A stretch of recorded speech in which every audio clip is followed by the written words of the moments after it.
आम आदमी पार्टी के तमाम निर्णय राजनीतिक दलों के लिए एक मुश्किल का सबब खड़ा कर रहे हैं, लेकिन हमारा सवाल सबसे पहले आपसे ये है कि आज जब विधानसभा में बहुमत आपको मिल जाएगा, जो कि कांग्रेस ने विरोध नहीं किया है, ये धारणा कि क्या कांग्रेस पार्टी बदल रही है, ये धारणा कि आप लोग कांग्रेस का विरोध और कांग्रेस के भ्रष्टाचार का विरोध करते हुए सत्ता तक पहुंचे, एक नैतिक और वैचारिक तौर पर एक नई राजनीतिक परिस्थितियां बन रही है। विरोध करेंगे लेकिन उन्हें समर्थन देना है तो देते रहे, हम तो अपना काम करेंगे।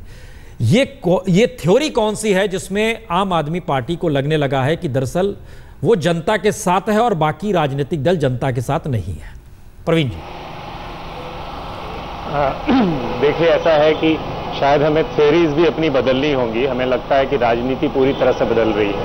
पहली बात, हमने इनसे कोई समर्थन नहीं मांगा, इन्होंने खुद समर्थन दिया और हम पर एक दबाव बनाया कि भाई देखिए, ये जिम्मेदारी से भाग रहे हैं, अब इनको अवसर मिल रहा है तो ये कर नहीं रहे। तो हमने उसके बाद, नॉर्मली क्या होता है, बंद दरवाजों के पीछे 3 मिनिस्ट्री आप रख लो, 2 मिनिस्ट्री में मैं लूटूंगा, इस तरह के गठबंधन होते हैं। हमने बहुत स्पष्ट कहा, हम ये 18 मुद्दों पर अपनी जिम्मेदारी संभालने को तैयार हैं। उन पर इन दोनों पार्टीज ने कहा, हाँ भाई, इन मुद्दों से हमें कोई आपत्ति नहीं है। तो हमने किसी पार्टी का फॉर्मली कोई समर्थन नहीं लिया है।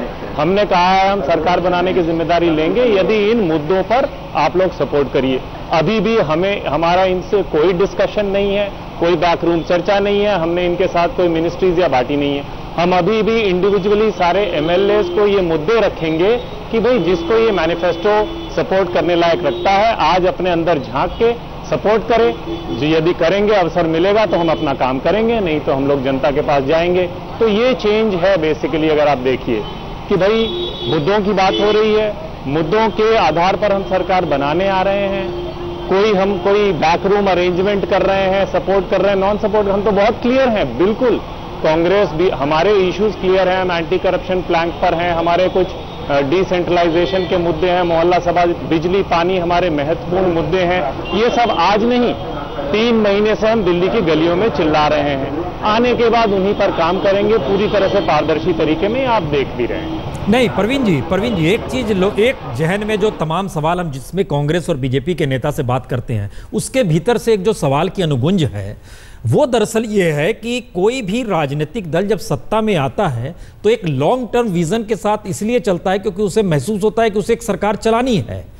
डिसीजंस इनको ऐसे लग रहे हैं कि सरकार नहीं चलानी है, क्योंकि इसकी पूर्ति कैसी होगी वो पॉलिसी नहीं है। हम यही जरा जानना चाह रहे हैं, क्या कोई पॉलिसी डिसीजन एक नए तरीके का होने वाला है जिसमें जनता की भागीदारी विधानसभा के भीतर भी नजर आने वाली है, या विधानसभा के भीतर से कोई पॉलिसी निकलेगी जनता तक? क्या लग रहा है, सब अलग अलग रहेगा या मिल जाएगा?